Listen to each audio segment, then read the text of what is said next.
Hello there, fellow Star Wars nerds, and welcome to Unlimited Content, the podcast where two brothers talk about all of Star Wars film and TV in chronological order on the internet as an excuse to hang out more. We're your hosts, Sam and Jack, and this week we're talking about the Clone Wars, Season 4, Episodes 5 and 6, Mercy Mission, and Nomad Droids. Jack! Sam! It's good to see you. How are you? It's good to see you, too. I'm doing pretty good. It's been a couple weeks since we last recorded, so it's nice to get to see my brother again. Indeed. Yeah. Yes. How are things going at home for you? I know it's been a rough couple of days. It's been kind of gnarly. Yeah, for like the last week and a half. That's why we haven't recorded.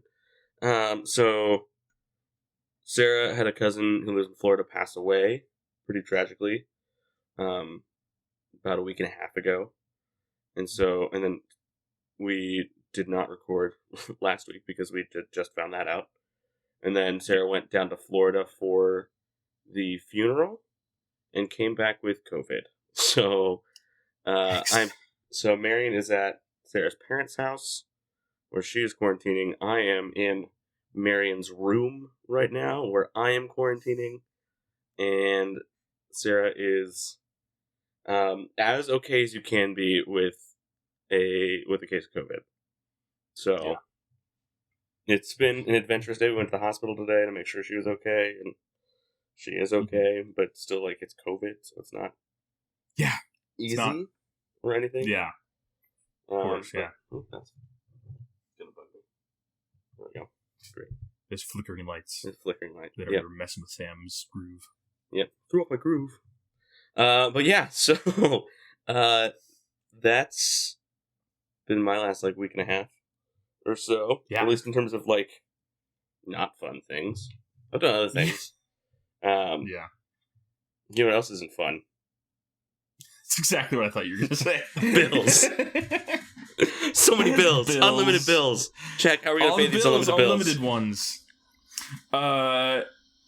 Well, thankfully this week we have yet another sponsor to keep us afloat for another week. Heck yeah. Of unlimited content. We don't have unlimited sponsors. We have limited sponsors, but for so far we've had unlimited sponsors, I guess, because we haven't gone a week without a sponsor bailing us out for bankruptcy. So anyway, that's good. This week's episode of Unlimited Content is brought to you by Summer Rainstorms. Ooh, we had some of those this week. Yes, that was great. Mm-hmm. Yeah, we had some too. It was nice because this past week we had some rain like early in the week, and that brought in like a cold front.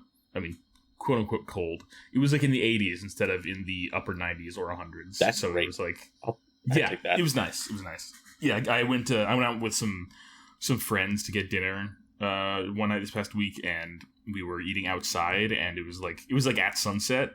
And it was like just, it was warm, but not uncomfortably so. And there was a nice breeze, and it was just, it felt good. That is good.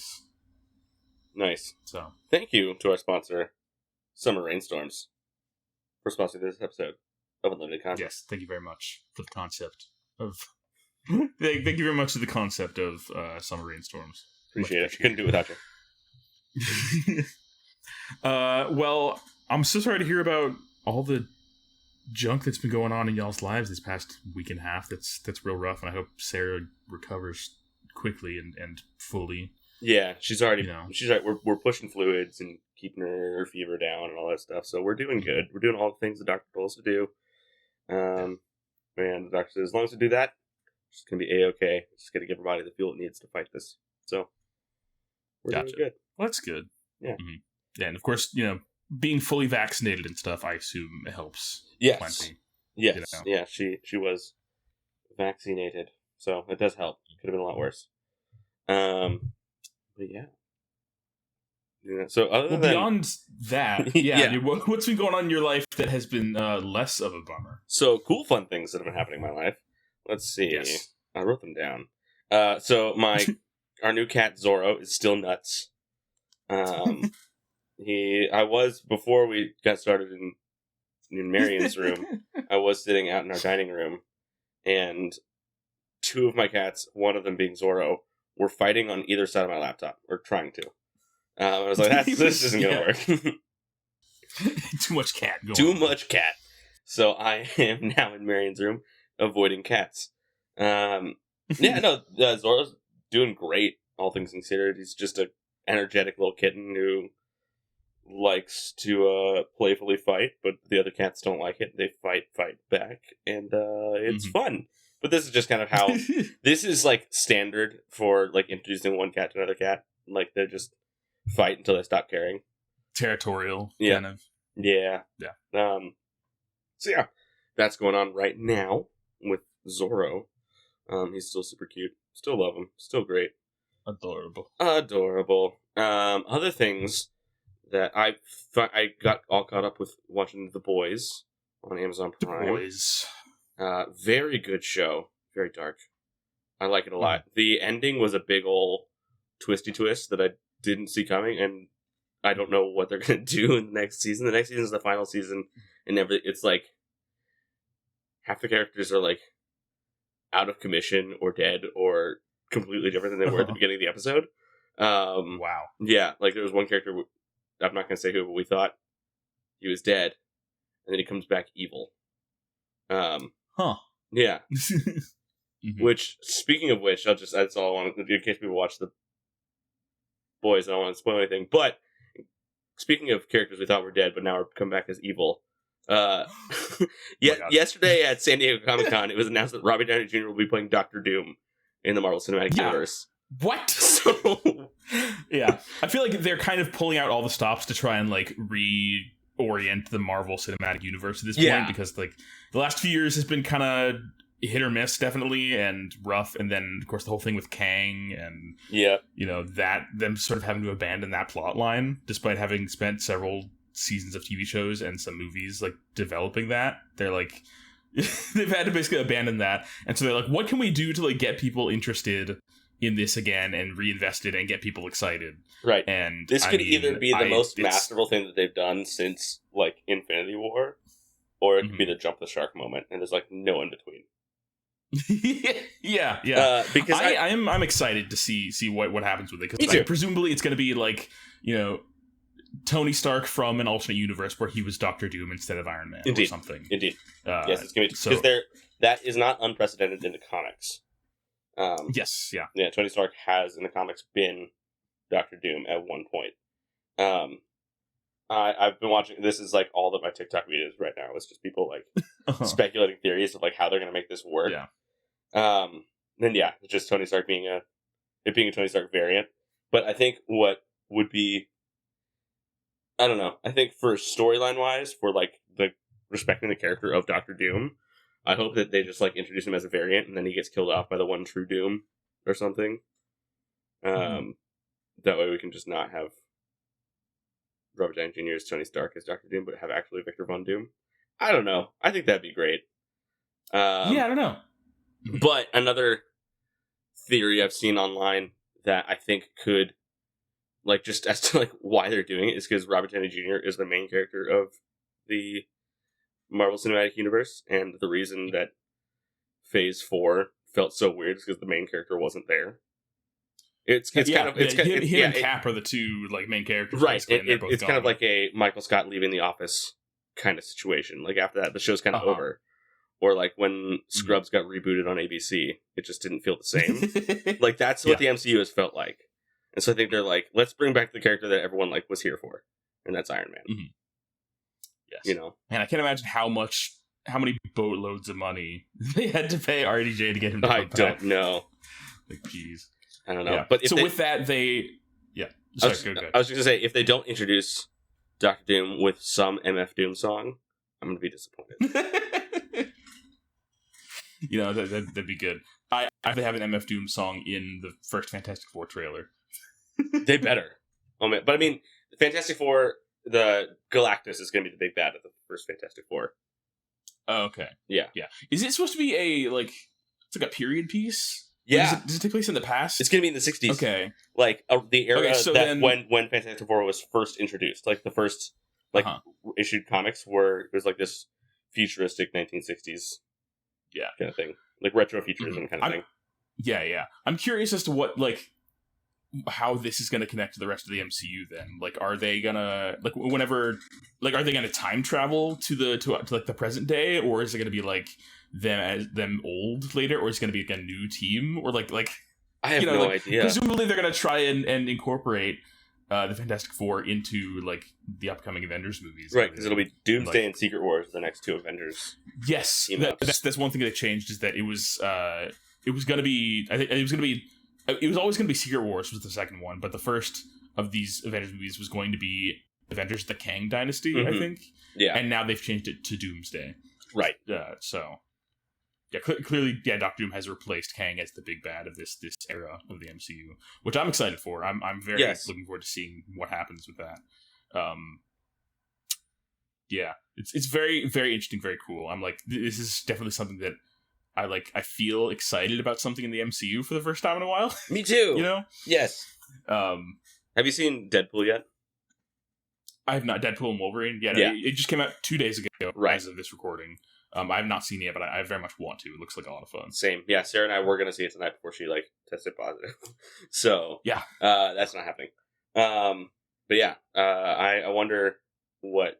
Hopefully by the next episode that we record, I will have seen it, and you will have seen it, and we can talk about it. But yeah, hopefully. Yeah. Who knows? Anyway, because that's... Just speaking of, MCU things that you're hyped up about, I think Deadpool 3 is, the first thing I've genuinely been. I've been very excited to. Yeah. I'm really excited to see what, because I feel like it's going to be another example of a sort of like Spider-Man No Way Home, where it's like a big fan service event essentially. Yeah. But I'm looking forward to it. A, for the fan service, and B, just because I think Ryan Reynolds and Hugh Jackman make a really a fun, interesting pair. Yes, So I'm looking forward to it. Yeah. I've heard good things so far. Yeah, I guess one other MCU thing. This is just, I just found out about this before we started recording. Do you know who is playing Red Hulk in the new Captain America? It's Harrison Ford, right? Yeah, Harrison Ford is Red Hulk, which is nuts to me. That's awesome. I did not know that was. Yeah. That's amazing. I love how just everything online about that is that, because he was at Comic-Con, I think last night, on the panel about Captain America, the new one. And he looked so excited to be there and just amped, he pretended to Hulk out on stage. And everyone's like, Harrison Ford will really get excited about everything except Star Wars. Anything he does, he loves. Such a low, yeah. He's. I feel like this is the most excited he's been about something in a long while. It seems like he's really it's nice to see Harrison Ford being joyous about something instead of just emoting beyond a grunt. I'm here. Yeah. So that's neat. I will probably see that movie someday, but not anytime soon. Well, it's not happening yet, is it? Listeners, no. I just mean that with the whole Sabra thing, I'm not gonna see it. Oh, in theaters, right? Yeah. You can pirate it. That'd be fine. Yeah. Yeah. So for those who don't know, briefly, there's a character in the new Captain America movie that's coming out. That is a superhero named Sabra, who, AKA Captain Israel.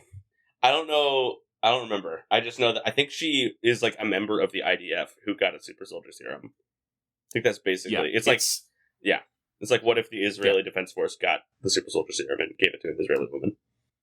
Yeah, it's rough, and there's some people online who are I think prominent Palestinian organizations in the U.S. are calling for a boycott of Captain America. Brave New World, is that what it's called? Yes. Because of this character being in it, I think they've already kind of walked back that character a little bit, and it's not quite the same character as in the comics. They changed it up a little bit, but that's just it. Yeah, that's appalling. It is. It's yeah. So, that's rough. That sucks. Not great. Yeah. So maybe, I don't know, torrent it or wait for it to come out on Disney Plus. And if you're already paying for Disney Plus, there's not gonna. All it's gonna do is just suck more of the resources to watch it. So do that. But yeah, RDJ as Doom is very exciting, though. Yes. And I'm super looking forward to seeing what happens with Fantastic Four. Like, I've been excited to see, like, because we've never really gotten a great Fantastic Four movie. Like, the first one was fine. The second one was, I don't even remember much about it. And I mean, it had the Silver Surfer in it, and that's really all I remember. And then, of course, there was the bad reboot that nobody liked. I don't know if I've ever actually watched a Fantastic Four movie. Which kind of... I've seen the first two forever ago. But there was a sequel? All, yeah. Oh, yeah, see? Yeah, it was Fantastic Four Rise of the Silver Surfer. Oh, yeah. I remember that. Yeah. I never saw any Fantastic Four movies, I don't think. Yeah. Because I mean, it was Doug Jones as the Silver Surfer. Who's that? He's a famous, like, actor who does, like, weird, creepy creature characters. Sweet. So, like, love that. He's like I think he's an alien in Star Trek Discovery most recently. He's the guy with the eyes on his hands, Pan's Labyrinth. Oh! That guy. That's super creepy. Yeah. Yes. Very well known for doing stuff in, like, heavy makeup and, like, being creepy and weird and delightful. Yeah. Good for him. Kind of especially. Anyway. But yeah. So, that'll be cool. That'll be cool. All right. Sam, what else have you been up to? What's going on in your life? What are you excited about? What have you been enjoying? What's in your brain, in your body, in your life? Wow. That's all of me. Yeah. Let's see. A couple, like... Those are all kind of all the big things right now that I'm excited about. I'm still reading the audiobook, The Dog Stars. Still enjoying it. This is the one that you compared to Hatchet, right? Yes. Yeah. Yeah. By gotcha. Peter Heller. Cool. Very good. Nice. It's very good. I am hopefully gonna read some more tomorrow. I'm hoping. Cool. Yeah, so I've been reading that. That's been really good. I, on Prime Day, got a Luke's X-Wing made of Lego. Yes. And that's awesome. So fun. It's way bigger than I thought it would be. It's like, yeah, it's like, I don't know, like a foot long and like almost a foot wide. It's big. It's a big Lego. Cool. Yeah. I had it next to I have Obi-Wan's Jedi Starfighter from Attack of the Clones, and it's like double the size of that. Awesome. So it's so cool. And all the wings, the X foils open up all kind of together. There's made this like complicated little mechanism out of like, was it Lego Technique Legos? Like those like ones that are like, so it all kind of like opens and closes together. That's cool. Super cool. I love it. Yeah. But other than that, the last thing I want to talk about is the Olympics just started. And I am never more patriotic than I ever am when the Summer Olympics are on. Yeah. The rest of the time, I'm like, America kind of sucks right now. But like right now, I am chanting USA in my head all the time. I'm like checking our how many gold medals we got all the time. I am so excited for the Olympics. I love it. It's great. Yeah, so we're doing really good right now. I think we're in third place in the medal standings. We're only 2 days into the Olympics, so we're doing swell. We're doing good. Watched some beach volleyball today. The set, like where they have the beach volleyball courts for the Paris Olympics, it's like right in the shadow of the Eiffel Tower, and it looks so freaking cool. I'm gonna show you a picture. Yeah, it's incredible. Like, gotta pull it up on Instagram. Hold on. Here we go. I'll hold it up to the camera so you can see. But, like, look at that. Oh wow, that's gorgeous. Isn't it? Yeah, that's amazing. Yeah. Yeah. I saw one photo somebody posted online of the so there's like a big the Olympics logo is posted on the side of the Eiffel Tower right now. Yeah. And somebody posted a photo of the moon lining up with the rings. Yeah. Like inside the rings of the logo. It was so Eiffel pretty. Tower. It was gorgeous. Yeah. And that's cool. Did you watch any of the opening ceremonies? I heard a bunch about it, but I haven't actually watched any of it. It was crazy. Mm-hmm. It was bonkers. So this is the first ever opening ceremonies for any Olympic Games that has not been in a stadium. The opening ceremonies happened on the Seine River. I did hear that. Yeah, that's and awesome. so there was the kind of and you would like this, the whole the tie through that kind of tied all like as they're going along the river throughout Paris to the Eiffel Tower, where like the main like the shadow of the Eiffel Tower, where like all the main stuff is. There was this Assassin's Creed character running across the rooftops with the Olympic torch. What? Yeah, Like an actual Assassin's Creed? I think. I mean, like, it never said Assassin's Creed, but everyone's like, "That's the Assassin's Creed guy," because it was like it was a awesome. hooded figure. You couldn't see their face, wearing like the kind of like cool Assassin's Creed. It would like it looked exactly like if you said this was an Assassin's Creed cosplay, Yeah. like that's really good. Like, yeah. That's awesome. like I gotta go back and watch the opening ceremonies. Definitely. yeah, but like doing like parkour through like all like across the rooftops of like these famous like iconic buildings in Paris. At one point, there were acrobats doing things off the side of the scaffolding on Notre Dame, like on like the renovations they're doing, and the bells rung for the first time since Notre Dame burned down. Oh wow! Yeah, that's awesome. It was That's so cool. And then they had a French death metal band play. Well, it was Gojira, right? Gojira was playing. Gojira played? Yeah, Gojira. Yeah, which is amazing. So they played a song that apparently I looked at the lyrics to the song. The lyrics to the song are basically like "Eat the Rich." It's like basically like down to the rich and powerful. And they had opera singers dressed like beheaded Marie Antoinettes in the windows of this building, and the building was used as a prison during the French Revolution. And they were like the Gojira was suspended on like these makeshift balconies out of the windows of it, and they had flames going and opera singers. It was, dude, it was so freaking cool. They went all the way. Yeah. And then the closing thing was Celine Dion sang this beautiful closing number in French on the Eiffel Tower. And Celine Dion, like, I don't know if you are super familiar with like what's going on with her right now, but like she has an illness of some kind. Yeah, it's like debilitating. Like it's like just painful for her to exist right now, and like people didn't think she was ever gonna like really be able to perform again, and she just like proved she still got it. Like that was like awesome. Peak Celine Dion. It was gorgeous, like goosebumps the entire time.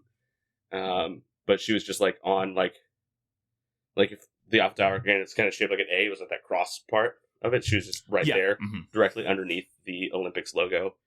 And there's like a laser show. It was so cool. It was sweet. That's awesome. That's well neat. Yeah.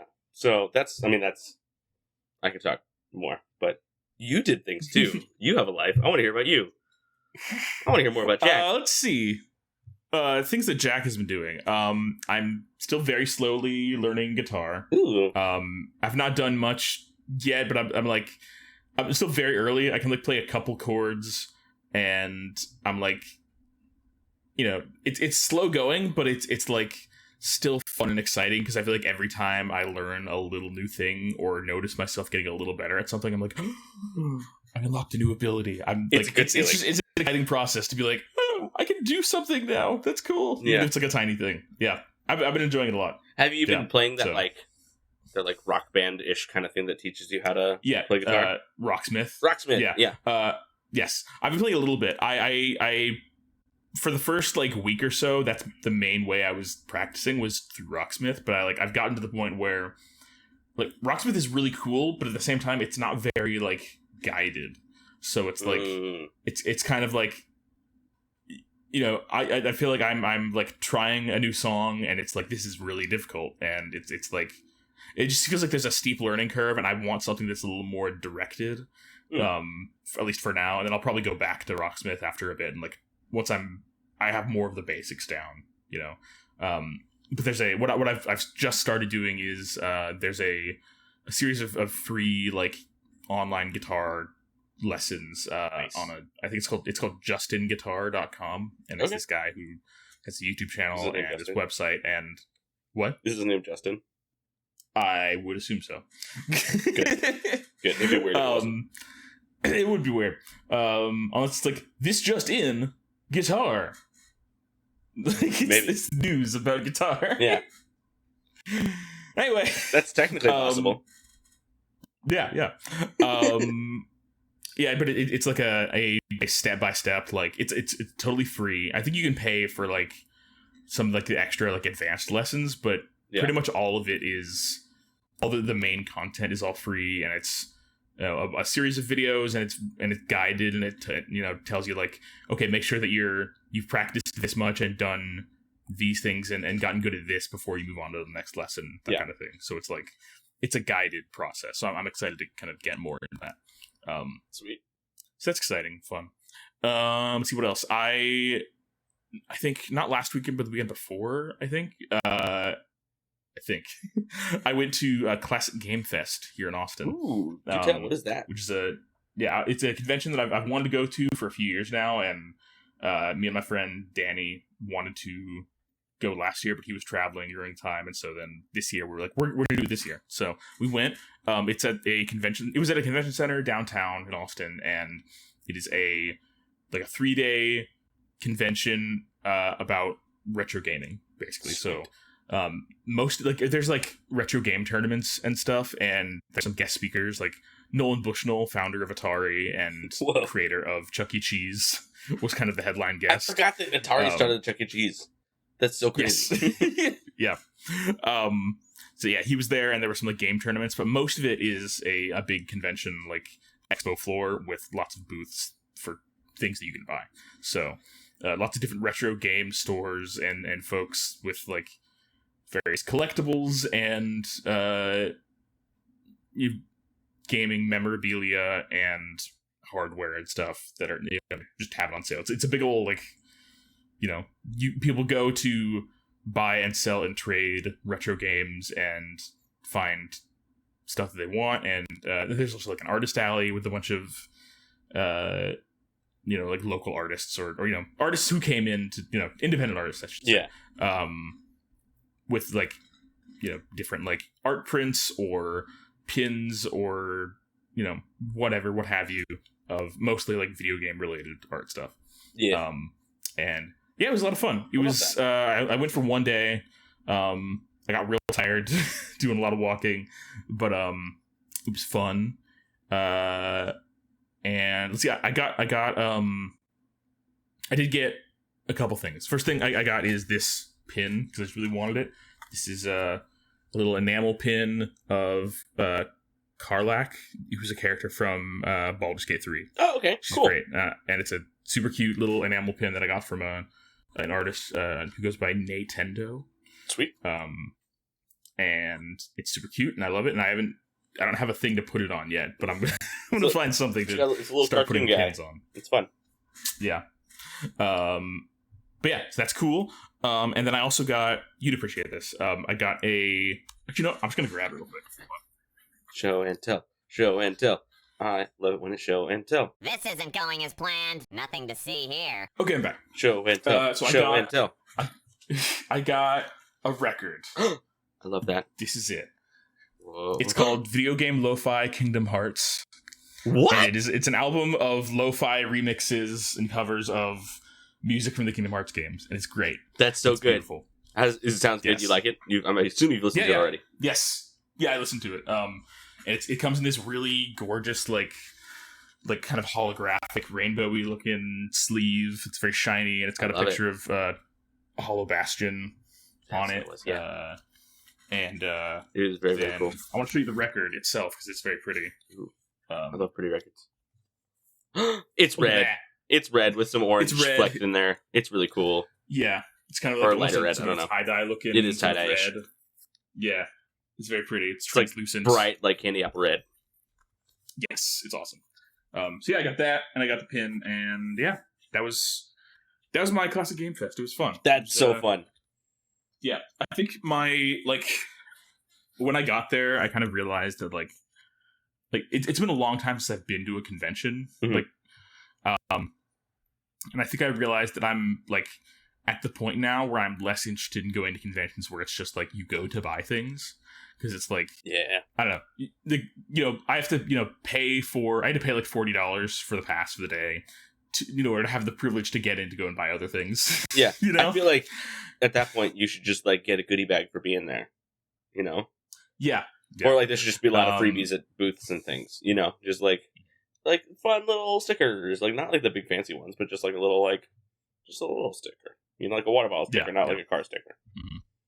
Yes, my record did come with a lanyard and a sticker. So nice, but Love that. But yeah, I guess I like when I got there, I was like, it occurred to me how like just, you know, commercial and capitalist driven the whole thing was, which is not inherently bad, but it's just like I kind of had this moment of realization of being like, I'm here to like buy things and to contribute to like commercialism and like Yeah. I don't know. I had that feeling of like, I don't know. I get less joy out of just like buying stuff than I used to. And when I buy things nowadays, it's only stuff that I really want and know that I'll like genuinely value. Right. Whereas like 10 years ago when I went to like my first gaming conventions, it was like all very new and exciting for me because I'd never like had like much disposable income to like use to buy stuff, and B, I'd never like been to a convention where I'm just like surrounded by other people who are excited about the same things that I am. Is, you know, there's an appeal to just like being a part of that and getting stuff because you think it's cool. But like, I think now at the point that I'm in my life now, I'm like a little more over that kind of aspect of things. So like, I think in the future when I go to conventions, I would want to go to ones that like there are other things to do there that I'm interested in other than buying stuff. Like there's, you know, speakers I'm interested in seeing or events I want to participate in or like people I want to meet or whatever, you know, as opposed to like, you know, if that makes sense. It does make sense. I get that. I feel that. Yeah, I've had similar feelings on smaller scale. Not because I haven't been to a convention or anything in a long time. Or ever. I don't know. But like Sarah and I were at TJ Maxx the other week. And just because like that's where she gets like a lot of her like hair products and stuff, because she can usually find it super cheap there, and so that's where we go. And I used to be like, anytime I walk in TJ Maxx, it like would feel wrong to like walk out with like getting like a T-shirt or something, like.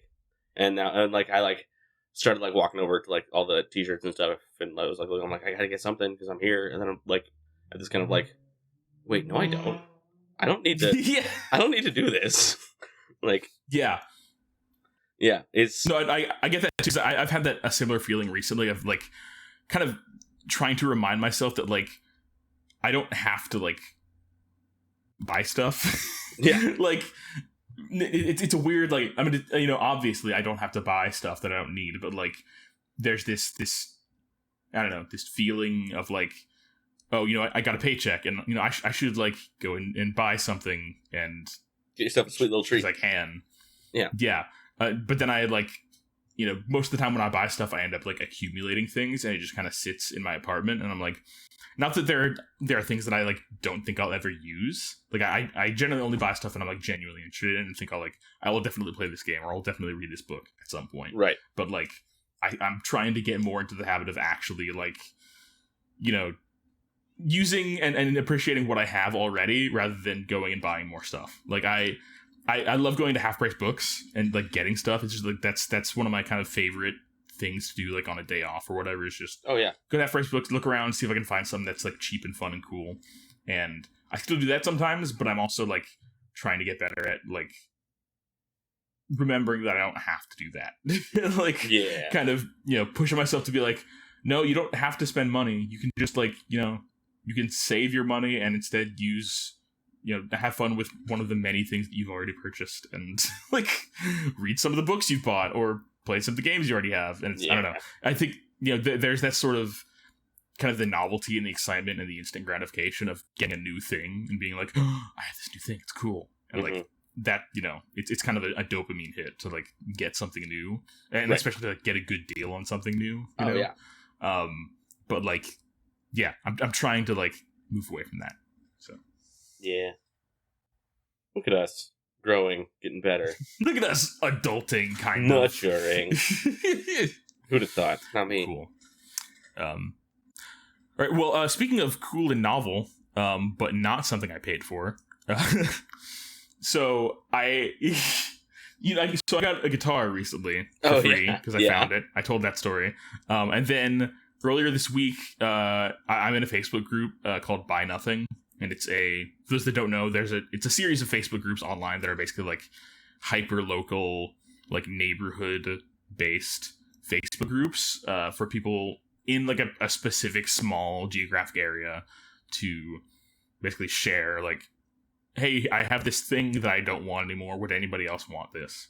Or, hey, I'm looking for such and such thing. Does anybody have one that they don't need anymore? And the idea being that like it's better for it makes things it like builds community. It's cheaper for everybody because they don't have to buy stuff new, and it's better for the environment because they don't have to buy stuff new. And if you were like giving it to somebody further away or selling it to somebody further away, that costs money and also affects the environment if you have to like ship stuff. Right. So like just it's a nice like small way of doing kind of improving, like fighting back against consumerism in a way, I guess. But yeah, I've been in a buy nothing group on Facebook for my neighborhood for a couple of years since I moved here. And I've gotten some cool stuff from it. And most recently, this past week, somebody posted and said, hey, I have this 3D printer that we're not using anymore. Would anybody like it? And I was like, yeah, I'll take it.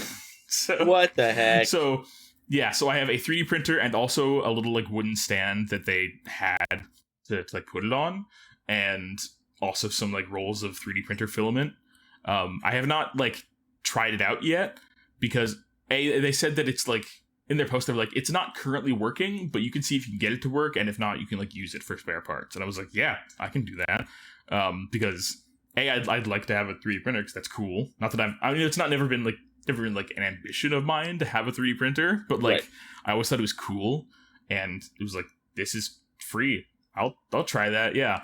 And if I can't get it working, I have a friend who loves hoarding old broken tech and repurposing it. So everybody needs a friend like that.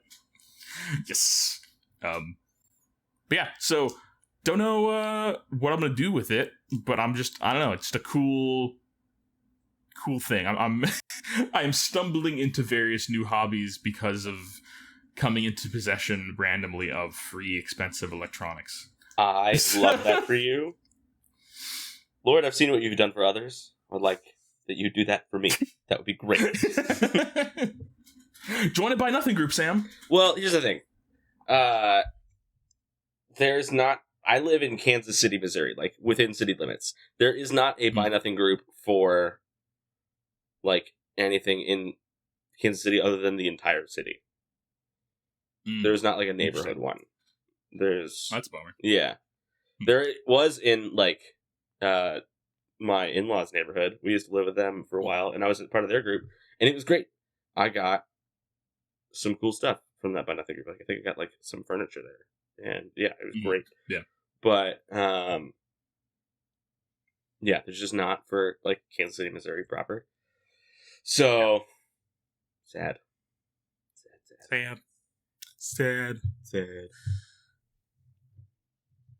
Well, that's what's been going on with me. There has been one bit of Star Wars things. There's been a Star Wars. There's been a Star Wars since the last time we spoke. The Acolyte finished. That is season 1. Yes. Yeah. What was the last episode we talked about on the podcast for the Acolyte? Remember. I think we talked through 6.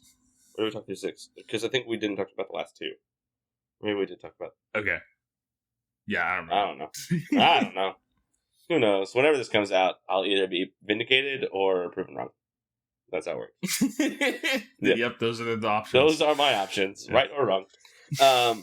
Yeah, so episode 7 was kind of this big flashback episode, right? Yeah, that was the episode where they were like, here's what actually happened the night that, that Osha and May that Osha left the thing and the place exploded and it did. The witches died and whatever. I'm doing a great job. That you are. Proud of you. Yeah, so it turns out that Master Indara was the only, like, reasonable, smart Jedi there. Because she was just... And her failure was, like, not being able to keep her team together. That was, like, her thing. Because Sol just desperately wanted a Padawan. And he's like, there's people here. They're force sensitive. Let's kidnap 1 or 2. But I'll take 1. Like, that was kind of... Which stinks. Because Sol seemed like he was the coolest Jedi ever. And he's like, no, actually, you're just as broken as the other ones. Oops. I mean, I think for me, Sol is like... His heart is in the right place. And he, like... Obviously, he's a very flawed character. but like I think that his, the way that he responded to this situation is largely a result of the flaws of the Jedi Order and the things that they try to suppress. And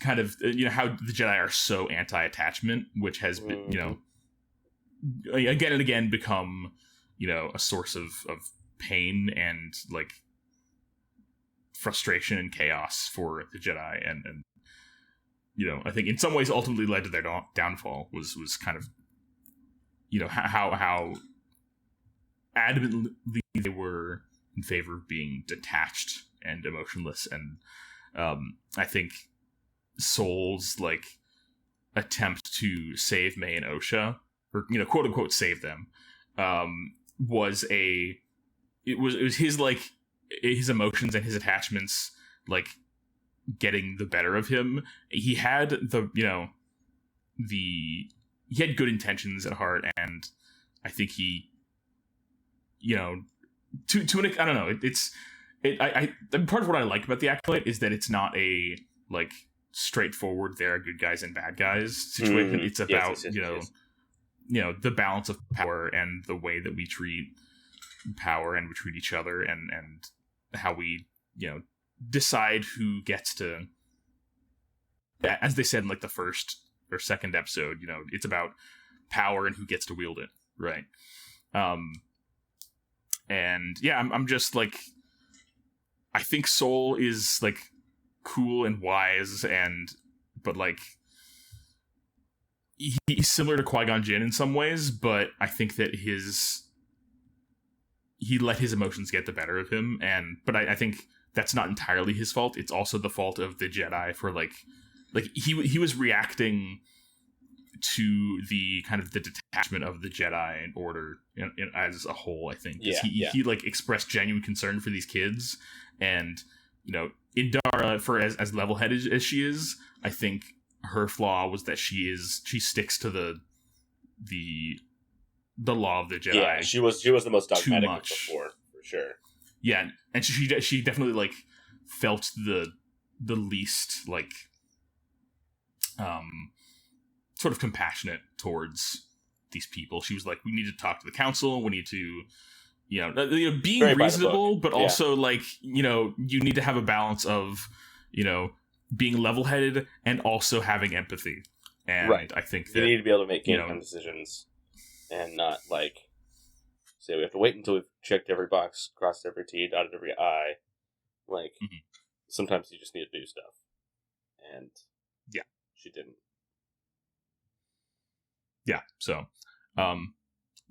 so Soul, very interesting character, and like ultimately tragic because in the last episode he dies. Spoilers. What? Everybody. I'm sure you've seen the Acolyte if you're listening to this podcast, but can we talk about the last episode? Because that was so good and so all over the place. Oh my gosh. It was nuts. So I feel like, so overall for me, I think I have generally mixed but fairly positive feelings about the Acolyte. I think the last episode was really, really good. Yeah. I liked the way they wrapped it up a lot. I feel like there was, I had problems throughout the show with kind of some of the pacing and the character development. But like, I think in the end, they did a really good job of wrapping up the things that they were trying to wrap up. And there was some really, really cool sequences in that final episode. Like the fight sequence between Soul and the Stranger. That lightsaber fight was so cool. It was incredible. And then of course we got like at the same time we had the fight between May and Osha where they were like doing hand-to-hand combat, and there were like cool like cutting back and forth between those two fights, and there was like parallels between the two. Yeah, and I love how really cool, like visual parallels. Yeah, and how May and Osha's fight for a while they were like mirroring each other exactly. Very much this kind of like they're yin and yang. They are the same person in two consciousnesses, which is like one of the big reveals of the finale, was like May and Osha are the same person, but like split into two, which is like I'm interested to see, like I hope they go more into that in season 2. Like assuming there's gonna be season 2, which it looks like they're, I mean, I think it's already developed. They officially renewed it, but have they? I don't remember. I could be wrong, but I would be shocked if they don't cover season 2. I really hope they do. Especially because all the big reveals at the end, like how do you not like and how it ties there's definitely they're clearly like aiming for a season 2. Like there's more, they wrapped up a lot of the central mysteries of season 1, but they these characters' journeys are definitely not over. Correct. There's a lot more story to tell here. Yeah. I mean, Soul's story is over because he's dead, but but Yord's coming back, right? We're gonna get more Yord. He's gonna get his neck unsnapped. Yord's gonna come back, and Jackie as well. No, don't talk about Jackie. Jackie's gonna get three-hole punched. Oh, that's the death that made me the most sad. Same. Yord, I kind of wanted it to happen. Not gonna lie. It was brutal, but it was like, yeah. But it was also like, you are kind of a douchebag, and okay, you're dead. I expected that. Not that soon, or that gruesome. Yeah, but I did expect or that just suddenly. Like, yep. It's like you snapped your neck. Your head is backwards. That's not good. It's not supposed to do that. Yeah, nope, not supposed to turn that way. Nope. Yeah. So there was just so many cool things in this final episode. I felt like they did a really good job wrapping up a lot of things. I guess a couple other really cool reveals that happened. So one, is the idea that that they had kind of already, not revealed, but they alluded to back in that kind of the first episode where they had the flashback and they were like, we tested their blood and it turns out that, or no, that was episode 7, I think, right? I think it was 6 because that was right before because episode 7 was entirely a flashback. Yes, that's the one. Basically where they test the twins' blood and they're like, these two people they're not just twins and they're not even clones. They're actually the same person. And then that was kind of so that reveal had kind of already happened. But anyway, they kind of confirmed it in the final episode, but they didn't ever really go into what exactly does that mean. So there's more. I would like to get some more explanation on that in season 2. What does that actually mean? What did that process look like?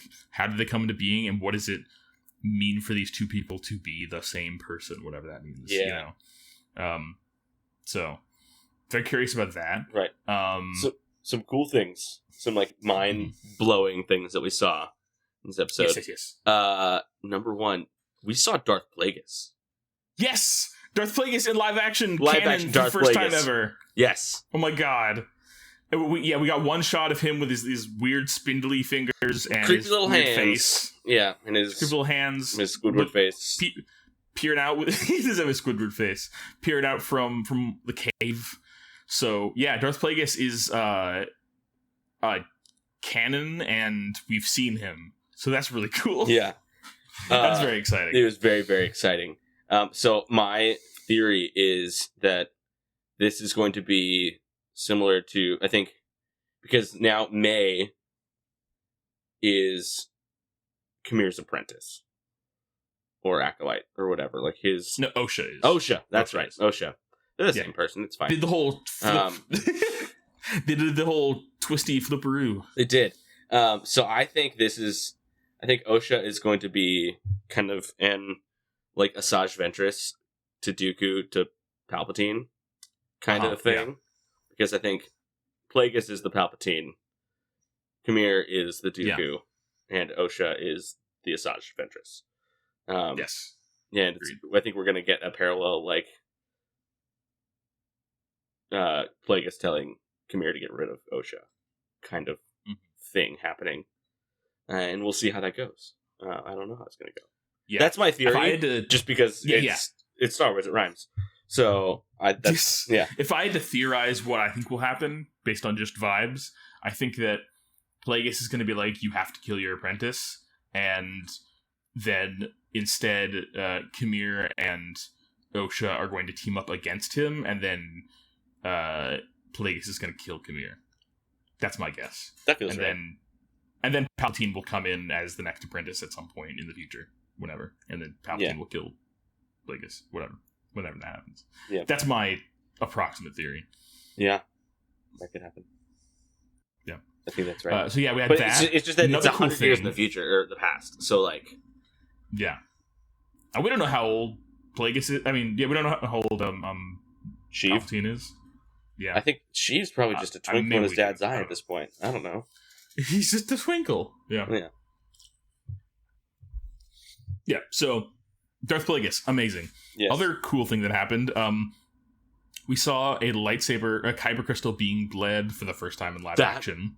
was I while I was watching it, I was like are they? Holy crap! They're doing it right now. This is happening. Oh my gosh! It was so cool. Oh, it was so cool. I loved it. And some people are. There's a lot of like. I mean, there's so many people getting mad about the show online or like getting butthurt about things. Yeah. and No, you're just this mad is because there's one I've girls seen- and brown people in this show. Calm down. Like, I mean, like, to be fair, I think there are legitimate criticisms to be made sure, about this show. sure, but like, you know. look at who's complaining. And like, look at what else they No, complain about. I don't disagree. But yeah, I think that the one of the main things I've been seeing people like complaining about has been the bleeding of the kyber crystal. That like I don't know, but basically like looking at past depictions of it and being like, this was too easy. She was mad and. She was just, throwing a fit. She wasn't actually, you have to be more intentional with bleeding a crystal or something. And I'm like, I don't know. I felt like in the moment it made a lot of like thematic and character sense, which is what's more important to me. Yeah. you know? And you know what I'd say to those people? I'm like, well, it's canon now, so what are you going to do about it? Like, yeah. True. Yep. Yeah. Sorry. This isn't the first time that a live action has like superseded something written down that was canon. True. You know, Definitely. like that's it's very unprecedented. I mean, it's very precedent. Excuse me. Yes. Yeah. And I really liked the way they did it. I thought it was cool, and I felt it was very like, character wise and thematically very appropriate. And It's like a little it evil felt loading like- bar thing. It was kind of fun. It kind of is, yeah. But like, it makes sense that like that's a moment where that would happen because she was, killing a Jedi, out of pure hatred and anger, and like I mean that's And it was that how Jedi's you kyber bleed crystal. It was like yes, using that Jedi's kyber crystal. and kyber yeah. crystals are connected to those people, and so like it kind of just makes sense that like as she is killing True. Soul, and she's holding his lightsaber, like that this is happening. So Yes. it just makes sense that like she's killing her former master, and holding his lightsaber at the same time. So it makes sense. Yeah. Yes, agreed. I just thought it was a cool moment to like see the close up of the crystal itself changing, and then to see her ignite the saber, and it's like the blade color slowly changes from blue to red. It was like so cool. it was such a cool moment. Yeah. Speaking of lightsabers, like I just wanted to again go back briefly to the fight between Soul and the Stranger. Like that whole sequence was just so cool. It was like I feel like we finally got to see these two Jedi like at the peak of their form, fighting against each other without having to hold back, and just a one-on-one thing. There's that one cool moment where like Kamir splits his lightsaber into two and throws them in a circle, and like they like spin around and are about to hit Soul, and then he does like a force thing and like blasts them away, and there are just so many cool moments. It was so many wild. cool like so good. Oh, also, Venestra is Kamir's former master. Yes, that was revealed too. Yeah. Master Venestra is yes the former master of Kamir. Yep. And she is working which- for Yoda, which is Yes, which we got a very brief Yoda cameo at it's like I think the last shot of the is the last shot. of the Yeah, show. we got is a we got behind, Yoda's Nick Fury like- moment. It was fun. Yeah, we saw Yoda from Puppet Yoda from behind sitting down. I'm so glad it's Puppet Yoda. I'm so glad. Yes. Yes. Star Wars needs more like CG Star Wars is great, but like we need puppet Star Wars. Puppets are great. Yeah. Puppets are great. Love puppets. The connection between Star Wars and the Henson Company must never be severed. It must always remain. True. Yeah, so that was cool. And I guess the other big thing is May lost most of her memories. She got brain zapped. Yeah, willingly. Which is wild. Which is It's such a I'm very curious to see where they're going to go for season 2. And then I think the other kind of big moment from this was how Venestra basically threw Soul under the bus in order to hide the existence of Khmer and everything else that's been happening. It's a cover up. Yeah, she's perpetrating a cover up and doing so by putting everything on Soul and blaming him and saying like he went rogue basically. Yep, and that Yoda is like giving his blessing to all this too, because presumably Yoda's on the council. Mm-hmm. I think he's been on the council. I think in the High Republic he's on the council, so I think he's been on the council for a long time. Yeah. So there's that. So everything's Yoda's fault. Got it. Come on, Yoda. But I feel like overall I enjoyed the Acolyte quite a lot. I think the finale was very good. I liked the finale a lot. And I definitely wouldn't put it among like my favorite Star Wars shows, but like, I liked it more than Book of Boba Fett. Mm-hmm. So that's something, And there were a lot of really, really cool moments and ideas in this show that I'm glad that they, were able to execute on, and I'm excited to see where it goes from here. Yes. Basically. Yeah. Yes. So next in Star Wars, I guess we have Skeleton Crew, but then we don't have anything else, right? Nothing else. We have Star Wars Outlaws, the video game coming out later this year. That's something. And then I think we have a release date for The Mandalorian and Grogu. Yes, but I think they just started filming. Yeah. Some of that, yeah. Yeah, so we have the release date is May 2026, which is the same month that Avengers Doomsday comes out. So we're going to get... Oh, but. Yeah, so they're both supposed to be May. I guarantee you one of those is getting pushed to July. Oh, yeah. They're definitely not going to have those in the same month. No. Although, if they did, man, Disney's going to make bank that year, aren't they? I wonder if they're trying to do a Barbenheimer by themselves.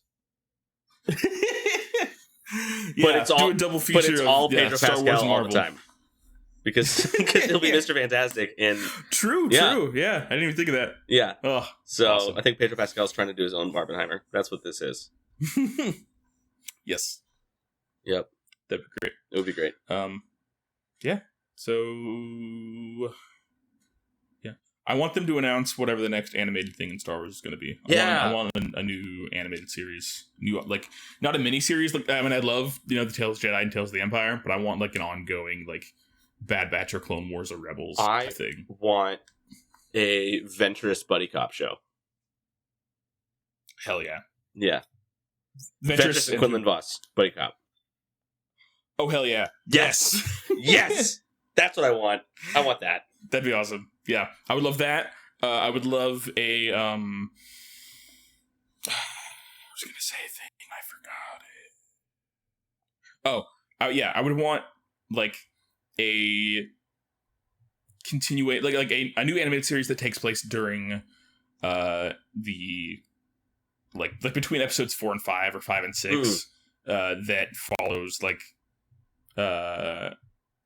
Omega as like a pilot, like Omega as being one of the characters, like following her as a pilot rebellion or something. Because where in the timeline is Rebels finale? Like where Rebels finale? Like the finale of Rebels was not too long before Rogue One. I don't think so. It's like no. Oh, you're right. What are you talking? You're about? right. You're right. Yeah. You're right. I don't know what I was thinking.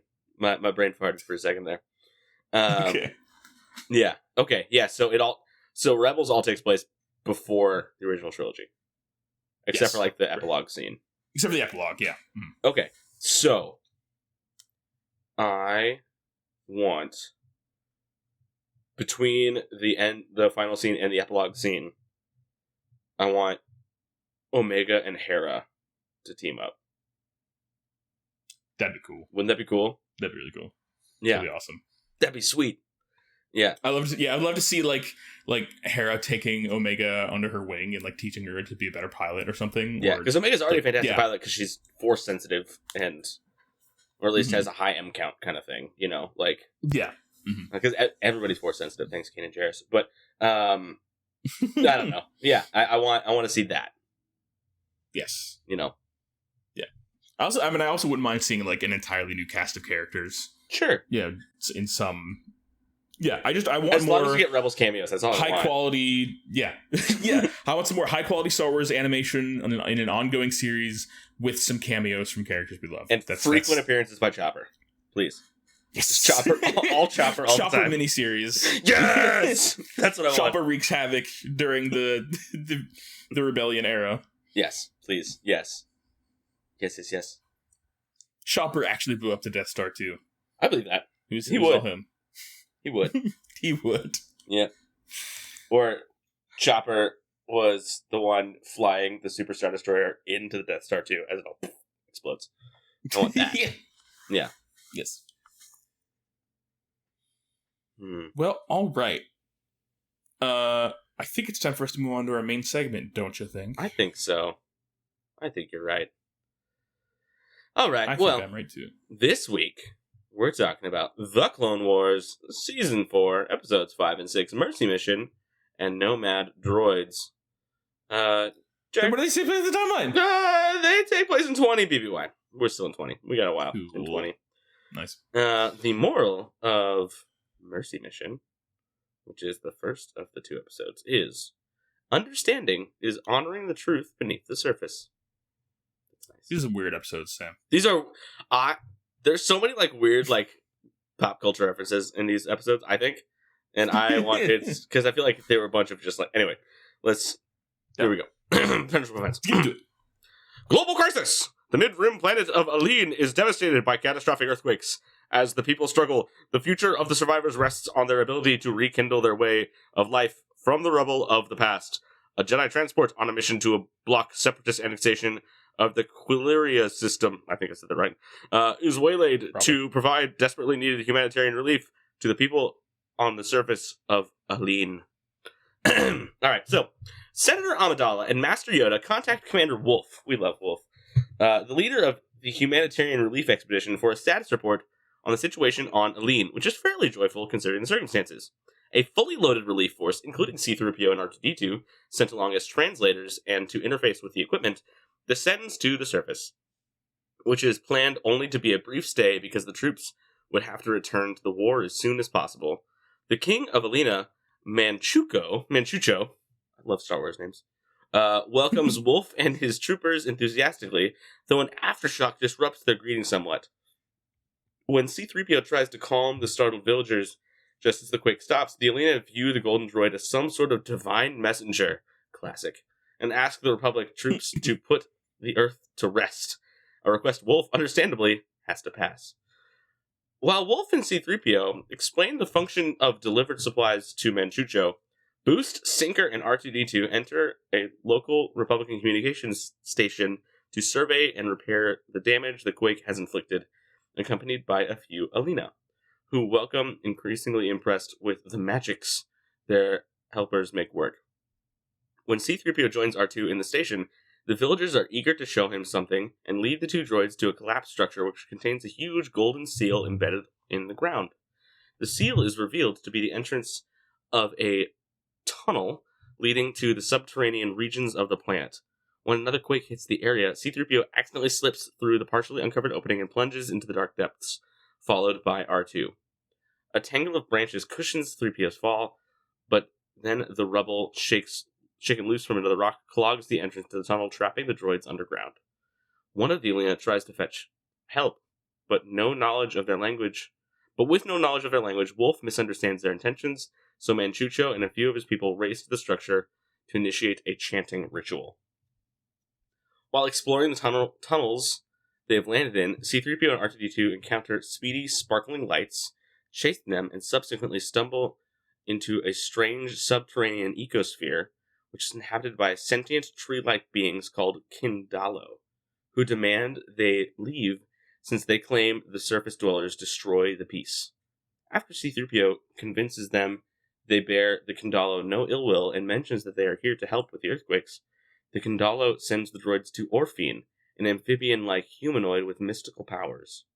Orphean explains that the balance existed between the Alina and the subterranean world, which was supposedly unsettled by surface dwellers who have breached the underground's most vital sanctum. The underground dwellers depend on the soil of the planet filtering the surface air and rendering it fit for them to breathe. And without this process, the air proves toxic to them. The underdwellers would therefore set off earthquakes in an attempt to seal the opening. C-3PO offers to fix the damage, and before she dissolves into a swarm of flying fairy sparks, Orphean mysteriously asks the droids to find their true purpose and gives them a parting riddle. You can run, but you cannot walk. You have a mouth, but cannot talk. You have a head, but never weep. You have a bed, but never sleep. Ask yourself, who are you? With no other option left, C-3PO attempts to solve the riddle. By viewing the seals on Orphean's chamber, which are, in fact, elemental signs, however, R2 finds the answer first, a river. By wetting the water seal, R2 activates a water spout which carries the chamber central floor plate with him and C-3PO aboard through the ceiling back to the surface, right to the middle of Manchucho's chanting congregation. Poisonous air from underground then leaks to the surface through the seal tunnel, and C-3PO finally understands that because they are droids and thus not dependent on air, he and R2 are the only ones who can close the breach, which is in fact the unsettled seal. Together, the droids put the seal back into place, ending the earthquakes. Though their efforts go unappreciated by the skeptical clone troopers, the Alina give them their heartfelt gratitude and a very cordial farewell. End of the first episode. What a weird episode. So profoundly weird. I love it. Yeah, I mean, the second one is weirder, but it's still just like, yeah, it's such a, I don't know. It's Star Wars just embracing its wacky side and being able to just kind of, let's just do whatever at the time. Yeah, we got C-3PO got his little Bilbo and Gollum riddles in the dark scene. That was fun. Yes, yeah. It was, again, another series of events where C-3PO bumbles around and R2-D2 is the only competent one. Classic. Classic. And, yeah. Mm-hmm. It's great. It is great. I thought that the tree people, the Kindalo, were super cool looking. I love their design. Cool. Yes. What did they remind tall, me of? spindly tree people who were glowy. They were glowy. They're kind of like they were like a if Groot was really thin and also glowy. Yeah. Looks like Gothic Groot. Or like honestly, I'm getting like Kingdom Hearts vibes from them a little bit. Honestly, I see that. It looks kind of like the big like guy you fight at the beginning of Kingdom Hearts, the big black monster with the hole in his chest and the spindlies. The spindly bros. Spindly man. That was cool. I like how there was just some weird stuff that was never really explained, like how like Orphany was like a bunch of like fairies, I guess. Fairies kind in of light. Yeah. And she spoke in riddles because, of course, I guess. And then the not just there's something wrong. Here's how to fix it. Go fix it. Like. Yeah. Okay. It felt very much like these people are going on a journey, and like it felt like a storybook story. Oh yeah. Like a children's fable sort of situation. I also loved just seeing how like immediately exasperated Wolf and all the other troopers are with 3PO. Yes. That was fun. Oh man. Yeah. That's cool. All right. Apparently, I'm looking at the Wikipedia page. Mercy Mission was the least watched episode of the series to date. Classic. So, interesting. Okay. Does Nomad move on to the next episode? Yeah. Let's do the next episode. Okay. The second and final episode of this arc is In Trouble Again. Nope, sorry, I'm looking at a different Wikipedia page. I was looking at a trivia thing. No, In Trouble Again is the opening theme from Star Wars Droids, the animated television series. Oh. Written by Stuart Copeland of The Police. What? What? Yeah. Oh, man. Anyway. Nomad Droids. Okay. The moral of Nomad Droids is, who's the more foolish, the fool or the fool who follows him? Isn't that from something? That's like a quote. Hold on. I'm Googling that. Oh, that's an Obi-Wan quote. That's from the original, that's from literally the first movie. It's something Obi-Wan says. Oh! Who's more foolish, the fool or the fool who follows him? Yeah, is that something he says like on the Millennium Falcon? I feel like that's the Millennium Falcon. Yeah. Something. Yeah. Because I think he was talking to I think Han was like all like this Force mumbo jumbo, and I can't believe I'm following these people. Yeah, he's like, well, you're following me, so who's the fool? You or me? So that's funny. The moral of this episode is literally just a quote from A New Hope. I love it. All right, and in Plentiful Defense. Homeward bound, on a peaceful mission on the planet Aline, R2-D2 and C-3PO were caught up in an adventure beyond their comprehension. After finally resolving the crisis and being taken to Jedi Master Adi Gallia, I think? Yes. Adi Gallia's cruiser, they now head home to the safety of the Republic, hoping to avoid a separatist attack. Well, that's except they don't. In a cabin on Adi Gallia's cruiser, C-3PO and R2-D2 report to Senator Amidala about their recent and most peculiar adventure on Aline. Just in the midst of communication, 3 separatist warships under the command of General Grievous launch a surprise attack on their ship, crippling it critically and forcing an evacuation of the vessel. In lack of an escape pod, R2 commandeers a Y-wing, and the 2 droids barely make it out of the battle and their disintegrating cruiser to the nearby planet of Petite Petuna before a pursuing Vulture droid shoots them out of the sky. I love the fact that R2 just goes Grand Theft Auto on a Y-wing. Yeah, it's like, this is mine now. Yoink! He just steals a bomber. Yeah. Love that. After crash landing on a grassy plain, they are attacked by the diminutive natives and, underestimating their capabilities, are shocked into unconsciousness. Yeah, they're tiny little people. When the 2 droids come to, they find themselves tied to the ground and facing a bunch of rather unfriendly petitites. I'm going to assume it's how you pronounce it. Who declare that under the orders... Yeah, petitites. Who declare that under the orders of their leader, Heizu, all off-worlders are to be considered enemies. Soon Heizu comes to see them, revealing himself to be a bloated, despotic specimen of his people. C-3PO successfully manages to arrange their release, but when R2 talks back to Heizu for his unfriendliness, C-3PO admonishes him with a slap, which makes R2-D2 topple over and accidentally land on Heizu, squashing him. Oops! To their surprise, the other Petitites celebrate the loss of their tyrannical leader and subsequently aid the 2 droids in repairing the Y-Wing. When the Petitites offer the leadership over them to C-3PO, he declines in favor of 3 popular candidates from among the natives. But things head off to a bad start, as the 3 newly elected leaders begin to slug each other about leadership issues and who has the most votes, prompting the droids to depart swiftly and let the Petitites sort this particular problem out for themselves. So in the first third of this episode, they establish a weak democracy on this planet after accidentally assassinating their leader. Yay! So that's part 1. What? Right. So this, I feel like this was straight out of like some like. Not a lot of this episode is all this episode is directly referencing Gulliver's Travels. That's what I thought it was. Yeah. Yeah, so like them being tied down by tiny people, that's like a scene taken straight from Gulliver's Travels. That's right. So yeah. Okay. Alright. However, once in space, the 2 droids are quick to discover that their Y-Wing's power system is damaged and running down, so they prepare to land on the next available planet. Belnab is still a young planet with a biosphere yet in development, but not devoid of intelligent beings walking its surface. A band of Belnabs quickly stumbles upon them and captures them in a stun net.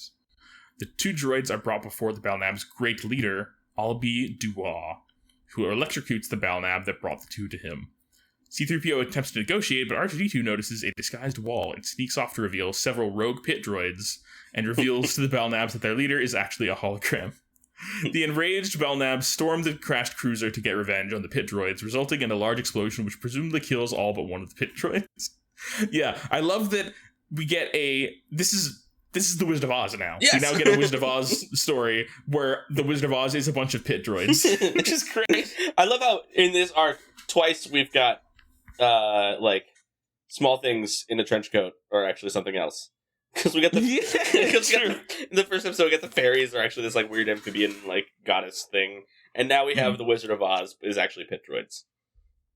Yes, I love it. And they have R2-D2 and C-3PO have now toppled 2 different power structures on 2 different planets. 2 separate tyrannical small governments. Yay! Yeah. But a new and more urgent problem forces them to give up on their search since their own power reserves are beginning to run out. Eventually, they both shut down and are discovered by a band of Weequay pirates, who take them into their ship and recharge them, only to be used for a gladiatorial fight. The reigning champion, K05D, destroys one of the droids. When C-3PO expresses horror, the pirates shove him and R2-D2 into the pit. However, Grievous's ship soon arrives, and he decides to use the pirate ship as target practice for the droids. The cannon fire rips a hole in the ship's hull, sucking several Weequays and most of the droids out of the ship before it explodes. C-3PO and R2-D2 manage to get onto the Separatist ship, where they are greeted by a contingent of B-1 series battle droids. At R2-D2's urging, C-3PO tells them they are pirate droids, and the battle droids send them off to the incinerator to be repurposed into spare parts. Several other droids captured from the pirate ship are also sent to the incinerator. One attempts to flee, but is shot and destroyed by the battle droids. Another droid falls into the incinerator, terrifying C-3PO. But right before they can be plunged into the incinerator, a fleet of Republic cruisers under the command of Master Plo Koon jumps out of hyperspace and launches an attack to free Master Gallia, who is held captive aboard Grievous' ship, forcing the droid general to flee once again. The Republic capture Grievous' ship, and after a short skirmish, C-3PO and R2-D2 reveal themselves to the Republic. Much to Commander Wolf's frustration, the Golden Droid begins to launch into an account of their recent adventures. End of the arc. Yay.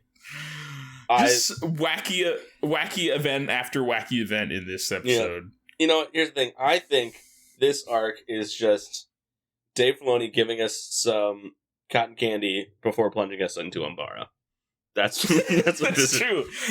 This is one of the most silly, lighthearted arcs, and then the next arc is one of the darkest, most difficult arcs of the entire Clone Wars. Yeah. So that makes sense. Very typical in Star Wars.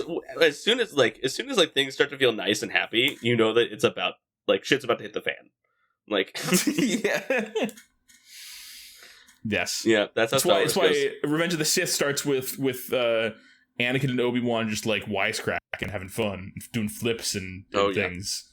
Yeah. And then he beheads a Sith Lord, and then everything goes to shit. Oops. Yeah. Another happy landing. Another happy landing. Well, yeah. So I'm looking at the continuity section of this episode on Wikipedia. The moral of this episode is a direct quote from Obi-Wan Kenobi from Star Wars Episode 4: A New Hope. After Luke Skywalker, Chewbacca, Han Solo, R2-D2, and C-3PO evade capture from stormtroopers by hiding in the Millennium Falcon's smuggling compartments. See, Millennium Falcon. We were right. We did it. Yep. And then, C-3PO and R2-D2 being tied up by the Petitites is a reference to the book Gulliver's Travels. The reaction of the Petitites to the death of Hezu is a reference to The Wizard of Oz, in which the Munchkins are happy when Dorothy accidentally kills the Wicked Witch of the East with her house. The droid's adventure on Belknap is another Oz reference, this time to the Great Wizard of Oz, up to and including the exposure of the pit droids. One final reference is to Gulliver's Travels. Just as Gulliver is attacked by pirates as he leaves for his third adventure, the same happens to the droids upon leaving after their third adventure.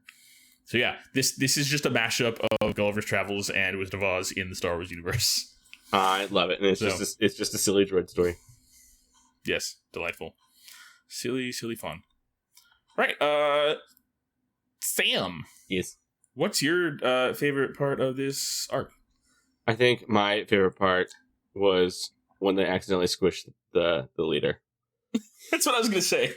Just whoops, we assassinated the leader of this colony. Yeah, but a very because I was gonna say a very, very close second would be the bit droids. I was like, bit droids, yes, I love bit droids. Yes, they're so dumb. I love them. Hit the nose. I love it. They're hit the nose. They're just silly and adorable and mischievous, and I love them. Yeah, I would agree. Yeah, definitely. Any other favorite parts? I don't know. I do like the moment when 3PO and R2-D2 reveal themselves on the Republic ship at the end, or wherever they are. They're on Grievous' ship. Yeah. They reveal themselves, and Wolf is like, "You gotta be kidding me! I thought we got rid of these guys." That was a great moment. You can't get rid of the official narrator of Star Wars. It can't be done. You have to. He has to stay. Right. Who do you think should be the MVP of this arc, Sam? R2. Yeah, the one competent one among the two main characters. Yes. I would agree. Yeah. Yeah. So, good job, R2. 3PO's there so we can have slapstick relief and dialogue. That's why 3PO's there. Yes. Yeah. True. Stats. Main character kills. I don't think 3PO got one, or no, Well- R2 got one. R2 got one. Is R2 on our list? I don't think he is. Not yet. I don't think he needs to be because he doesn't kill anybody ever. So, Is Chopper on the list? I mean, If Chopper's on the list, then R2 should be on the list. of course Chopper's on the Then list. R2 should be on the It's list. Chopper. We know Chopper. Okay, R2's on the list. Sure, Yes! I'll add R2. Yes! Hold on. I'm gonna add to the spreadsheet right now before I forget. Yeah. You did it. I think that's it. Yeah, there's no other kills. Yeah, everything else is droids. True. Lost limbs, none. Wilhelm screams, I didn't hear any. Would have been great for one, though. More Star Wars is better Star Wars. How does this episode make the movies and the rest of Star Wars better, Sam? Well, I think, one, it was silly and fun. And I like silly and fun Yes. Star Wars. But number two, I think, is another reminder of the best Star Wars is always when something else is Star Wars in Star Wars. You know? Like, Yeah. like whenever we do other stories but in Star Wars, that's what it's always good. Yeah. Classic Star Wars. We love it. Yeah. Yes. Is it a war? Is it like a espionage war film in Star Wars? Is it a Gulliver's Travels Wizard of Oz pastiche in Star Wars? Is it a Western in Star Wars? Is it a Seven Samurai remake in Star Wars? Yeah. Exactly. Yeah. Yeah. Agreed. And also, I definitely appreciate your comment about like this is our calm before the storm, our like easy palate cleanser episode before we have to meet Pong Krell. Before we have 4 episodes with Pong Krell. Amazing. Ugh. Well, all right. Do we have a voicemail this week, Sam? No. Okay. Well, I think this is another successful episode of Unlimited Content. Indeed. This is episode 47, Sam. Whoa! It's a good number. It's a prime number. It Prime is number, baby. It's a good number. Yes, prime number. Yeah, so only 3 more episodes of the podcast until we get to episode 50. Wow. That's bonkers. Wow. Look at all that. What are we And the what are we doing in episode 50? What are we episode 50 is the arc with the weird cat lady and the slaves. the slave episode. Fun. Yeah. Is this the one where Yeah. Anakin sells Ahsoka to be a slave to like break into something? Yes. Sweet. Correct. Love that. Fun. Always great. Excellent. Well, thank you everybody for joining us for yet another episode of Unlimited Content. If you'd like to join the discussion, feel free to leave a voicemail at 512-850-6653, and we might feature your comments, questions, or corrections on the podcast. Join us next time when we'll talk about the first half of the Umbara arc, the Clone Wars Season 4, Episodes 7 and 8, Darkness on Umbara, and The General. Exciting times, scary times, stressful times, fun times. Love this.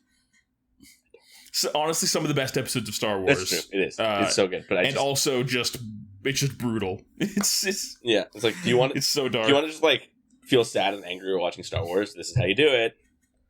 This is how you do it. It's great. It's also just some of the, and we'll talk about it later, obviously, but like some of the best, like, I think one of the best like insights into the current state of the Jedi Order. Yeah. And how like the way that the Jedi Order has operated for so long and the amount of corruption that exists in the galaxy has led to like this absolute cynicism and like apathy by some of the people involved.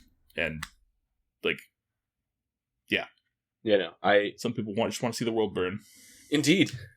And I think it's also really going to be really good insight into like just clone brotherhood and just seeing some really good character studies on some good clones. True. Definitely. Well, all right. Thank you everybody for listening. Stay safe. Have a ball. Get some exercise. What about spice? What are we feeling on spice right now? I mean, if it's like paprika, sure. Okay. If it's illegal, also sure. Sweet. If it seems fun and doable. Yep. And if the cool kids are doing it, do it. 100%. Peer pressure. Do it. All right. Bye, everybody. Have a good week. Bye. May the force be with you. All right, cut the chatter. Roger, Roger.